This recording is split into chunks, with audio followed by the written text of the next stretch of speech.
नमस्कार। हम आज राजस्थान बोर्ड का क्लास 5 का यहाँ पर अध्ययन करने जा रहे हैं। अध्याय 2 सौर परिवार। सौर परिवार। पिछले अध्याय में आपने ब्रह्मांड की जानकारी प्राप्त की।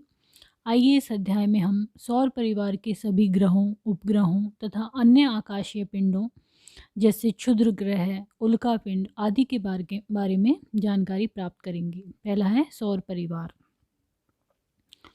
सूर्य के चारों ओर केवल ग्रह ही भ्रमण नहीं करते, अपितु अनेक धूमकेतु, ग्रह कणिकाएं और उल्काएं भी परिक्रमण करते हैं। सूर्य, ग्रह, उपग्रह, धूमकेतु, उल्का आदि सम्मिलित रूप से एक विशाल खगोलीय समूह है, जिसे सौर परिवार तथा सौर जगत कहा जाता है। इन सभी खगोलीय पिंडों में सूर्य अधिक महत्वपूर्ण है, इसलिए सूर्य को सौर परिवार का पिता या जनक कहा जाता है। अगला है ग्रह। सौरमंडल के सभी खगोलीय पिंड एक निश्चित पथ पर सूर्य का चक्कर लगाते हैं, जिसे कक्ष कहा जाता है। इसके बारे में 1543 ईस्वी में सर्वप्रथम निकोलस कोपरनिकस ने बताया कि सूर्य सौरमंडल के केंद्र में है और सभी ग्रह उसके चारों ओर चक्कर लगाते हैं। आधुनिक वैज्ञानिकों के अनुसार हमारे सौरमंडल की आयु लगभग 460 करोड़ वर्ष है। सूर्य हमारी आकाशगंगा के लगभग 100 अरब तारों में से एक है। सूर्य जलती हुई गैसों का एक विराट पिंड है। इसकी सतह सदैव अस्थिर और अशांत रहती है। सूर्य में सबसे अधिक हाइड्रोजन एवं हीलियम है। सौरमंडल के लिए सूर्य प्रकाश एवं ऊष्मा का एकमात्र स्रोत है। इसका गुरुत्वाकर्षण सौरमंडल को बांधे रखता है। सूर्य की पृथ्वी से दूरी अधिक होने के कारण सूर्य के प्रकाश को पृथ्वी तक पहुंचने में लगभग 8 मिनट 30 सेकंड का समय लगता है। हमारे सौर परिवार में कुल 8 ग्रह हैं जो सूर्य के चारों ओर चक्कर लगाते हैं। सूर्य से विभिन्न दूरी पर स्थित इन ग्रहों का आपस में टकराना संभव नहीं है। इनका अपना प्रकाश नहीं होता है। ये सूर्य से ऊष्मा एवं प्रकाश प्राप्त करते हैं। सूर्य से दूर जाने पर क्रमशः बुध, शुक्र, पृथ्वी, मंगल, बृहस्पति, शनि, अरुण, वरुण ग्रह हैं। सन 2006 तक प्लूटो को भी एक ग्रह माना जाता था, लेकिन नए प्रमाणों के आधार पर अंतर्राष्ट्रीय खगोलीय संगठन ने प्लूटो को बौने ग्रह का दर्जा दिया है। ये जो तस्वीर है वो है निकोलस कोपरनिकस की।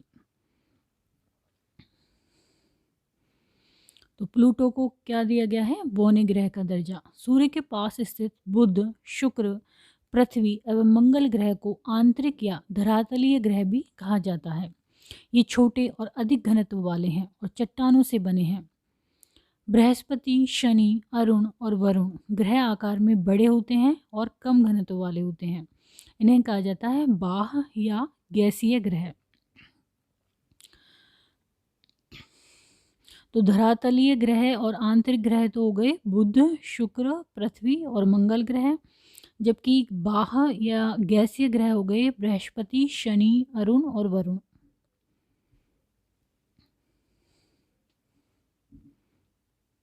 इसमें चित्र में हम देख सकते हैं सूर्य के पास बुध, उसके बाद शुक्र, पृथ्वी, देन मंगल, ये है क्षुद्र ग्रह क्षेत्र।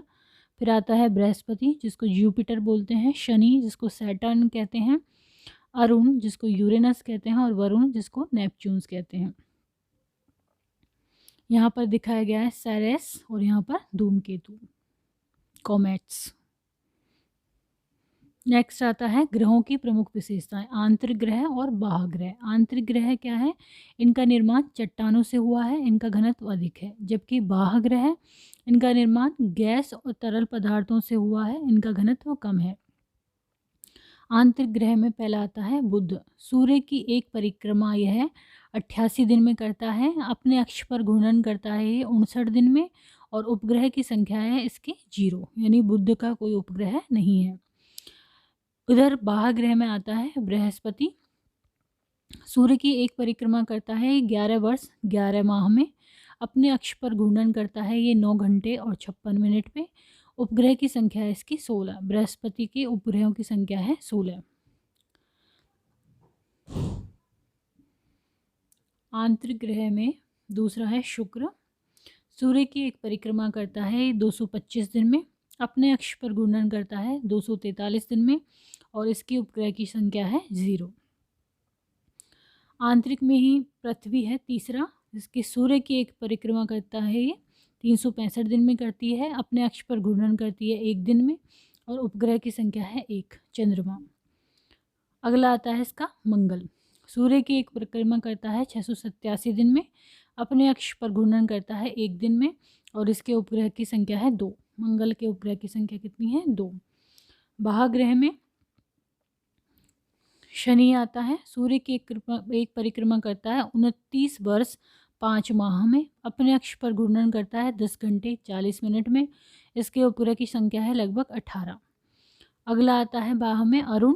सूर्य की एक परिक्रमा करता है 84 वर्ष में, अपने अक्ष पर घूर्णन करता है 17 घंटे 14 मिनट में, और इसके उपग्रहों की संख्या है 17। अगला आता है वरुण। सूर्य की एक परिक्रमा करता है लगभग 164 वर्ष में, अपने अक्ष पर घूर्णन करता है 16 घंटे 7 मिनट में, और इसके वरुण के उपग्रह की संख्या है 8। खगोल वैज्ञानिकों ने सौरमंडल के सभी पिंडों में कई वर्ग बनाए हैं: ग्रह, उपग्रह, बौने ग्रह और लघु पिंड। उपग्रह ऐसे आकाशीय पिंड को कहते हैं जो किसी ग्रह के चारों ओर चक्कर लगाता है। ऐसा पिंड जो सूर्य की परिक्रमा करता है और दूसरे पिंडों का रास्ता भी काटता है, उसको कहते हैं बौना ग्रह। ऐसा पिंड जो सूर्य की परिक्रमा करता है और दूसरे पिंडों का रास्ता भी काटता है। प्लूटो, एरिस, सेरिस आदि क्या हैं? बौने ग्रह हैं। बौने ग्रह के उदाहरण क्या क्या हैं? Pluto, Eris, सेरिस। सूर्य की परिक्रमा करने वाले सौरमंडल के बाकी सभी छोटे छोटे पिंड जैसे कि क्षुद्र ग्रह, उल्का पिंड और वरुण के पार पाए जाने वाले अनजाने पिंड तथा सौरमंडल में आने वाले धूमकेतु आदि को क्या कहते हैं? लघु पिंड कहते हैं। पृथ्वी और उसके परिमंडल। जिस पृथ्वी पर हम रहते हैं वह इतनी विशाल है कि इसके विषय में हम अभी तक संपूर्ण ज्ञान प्राप्त नहीं कर सके हैं। सूर्य से दूरी के अनुसार तीसरा और आकार के अनुसार पृथ्वी सौर परिवार का 5वां बड़ा ग्रह है। अन्य ग्रहों की तरह संपूर्ण प्रकाश एवं ऊष्मा सूर्य से प्राप्त करती है। शुक्र को पृथ्वी का जुड़वा ग्रह माना जाता है। पृथ्वी का जुड़वा ग्रह किसको माना जाता है? शुक्र को, क्योंकि इसका आकार एवं आकृति लगभग पृथ्वी के समान ही है।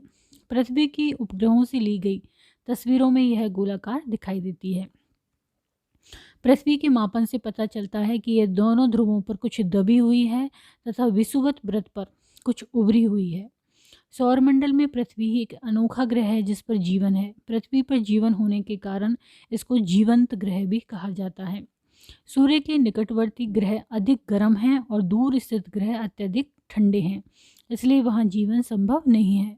पृथ्वी का औसत तापमान 15 डिग्री सेंटीग्रेड है जो जीवन के लिए आदर्श है। यह तापमान वायुमंडल के कारण बना रहता है। यहाँ पर्यावरण के 3 प्रमुख घटक या परिमंडल आपस में मिलते हैं और एक दूसरे को प्रभावित करते हैं। पृथ्वी की ऊपरी ठोस परत जिस पर हम रहते हैं उसे स्थलमंडल या भूमंडल कहते हैं। स्थलमंडल पर मिट्टी पाई जाती है, ये है स्थलमंडल, जिससे किसी न किसी रूप में सभी जीवों को भोजन प्राप्त होता है।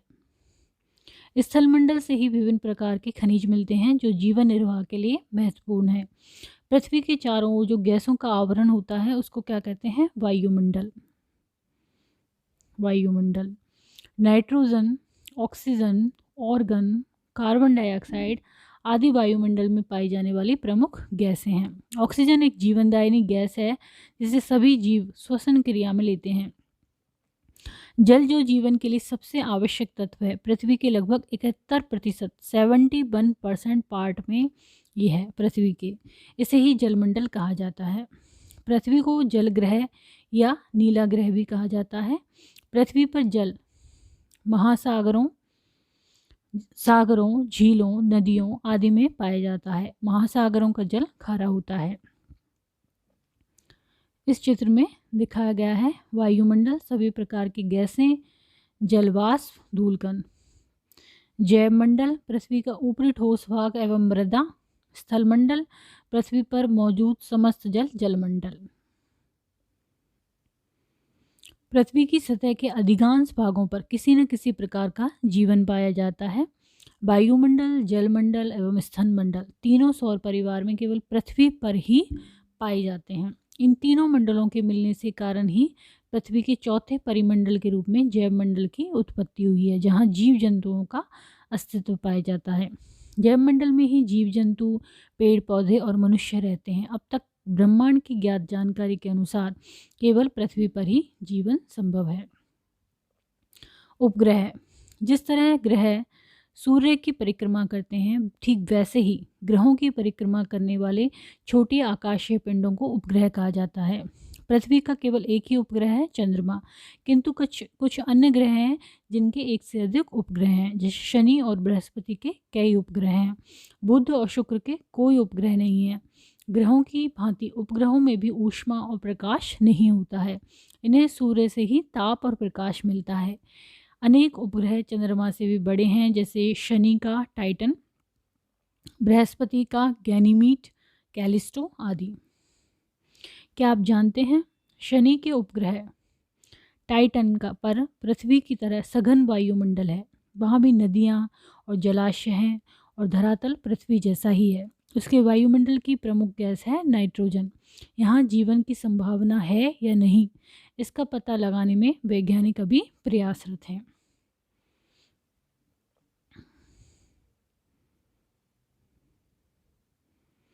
इस चित्र में पृथ्वी का उपग्रह दिखाया गया है, चंद्रमा। बुध और शुक्र का कोई उपग्रह नहीं है। मंगल का फोबोस और डिमोस, बृहस्पति का लो, यूरोपा, गैनीमीड, कैलिस्टो, शनि का Mimas, Enceladus, Dione, Rhea, Titan, Hyperion, Iapetus, Phoebe. अरुण का है Puck, Miranda, Ariel, Umbriel, titanium, Oberon. वरुण का है प्रोटस, ट्रिटोन, नेरिड।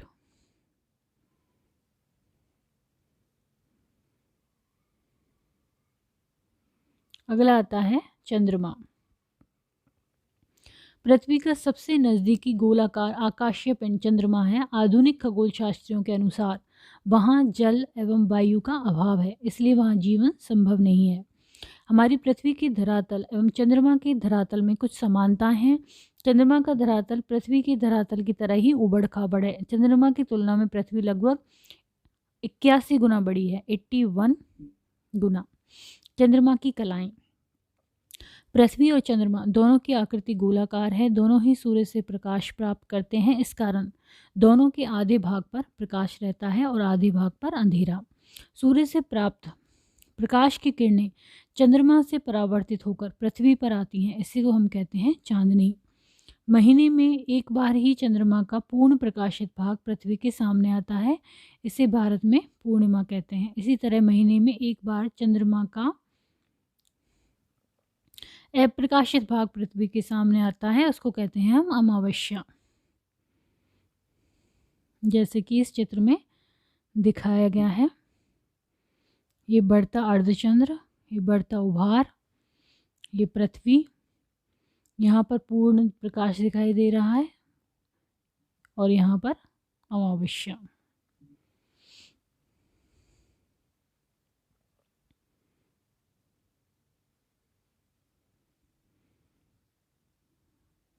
पूर्णिमा से अमावस्या तक चंद्रमा का यह प्रकाशित भाग घटता जाता है और अमावस्या से पूर्णिमा तक यह बढ़ता जाता है। चंद्रमा की इन घटती बढ़ती आकृतियों को ही चंद्रकलाएं कहा जाता है। भारत में बढ़ते चांद के पखवाड़े को शुक्ल पक्ष और घटते चांद के पखवाड़े को कृष्ण पक्ष कहते हैं। चंद्रमा पर दिन में बहुत अधिक गर्मी और रात्रि में बहुत अधिक ठंड पड़ती है, इसलिए वहाँ का वातावरण जीवन के अनुकूल नहीं है। चंद्रमा को अपने अक्ष पर घूमने में लगभग 29 दिन एवं पृथ्वी के चारों ओर चक्कर लगाने में लगभग 27 दिन लगते हैं। क्षुद्र ग्रह, मंगल और बृहस्पति ग्रहों के बीच एक पट्टी में स्थित परिक्रमा करने वाले असंख्य छोटे पिंडों को क्षुद्र ग्रह या अवान्तर ग्रह कहते हैं। इसका निर्माण ग्रहों के बाद बचे मलबे से हुआ। सेरेस इसका प्रमुख उदाहरण है। अगला है उल्कापिंड। उल्काएं धूमकेतुओं या क्षुद्र ग्रहों से टूटे हुए टुकड़े हैं जो पृथ्वी के गुरुत्वाकर्षण से धरती की ओर खींचे चले आते हैं। मार्ग में वायुमंडल से घर्षण के कारण वे जलने लगते हैं और नष्ट हो जाते हैं। वायुमंडल में घर्षण के समय ये चमकीली रेखा के रूप में दिखाई देते हैं, जिन्हें हम टूटते तारे कहते हैं। कुछ उल्काएं बड़ी होने के कारण पूरी तरह से नष्ट नहीं हो पाती तथा पिंडों के रूप में पृथ्वी से टकरा जाती हैं। इस स्थिति में उन्हें हम उल्का पिंड कहा जाता है। इससे पृथ्वी पर गड्ढे बन जाते हैं। जैसा कि दिखाया गया है, अमेरिका के एरिजोना प्रांत में उल्का पिंड गिरने से बना हुआ गड्ढा। शब्दावली में है सौरमंडल, सूर्य और पृथ्वी सहित सभी ग्रह, उपग्रह एवं अनुलघु पिंड। पखवाड़ा, महीने का आधा भाग। क्षुद्र या अवान्तर ग्रह, मंगल और बृहस्पति के मध्य स्थित छोटे खगोलीय पिंड। उपग्रह, ग्रह के चक्कर लगाने वाले पिंड।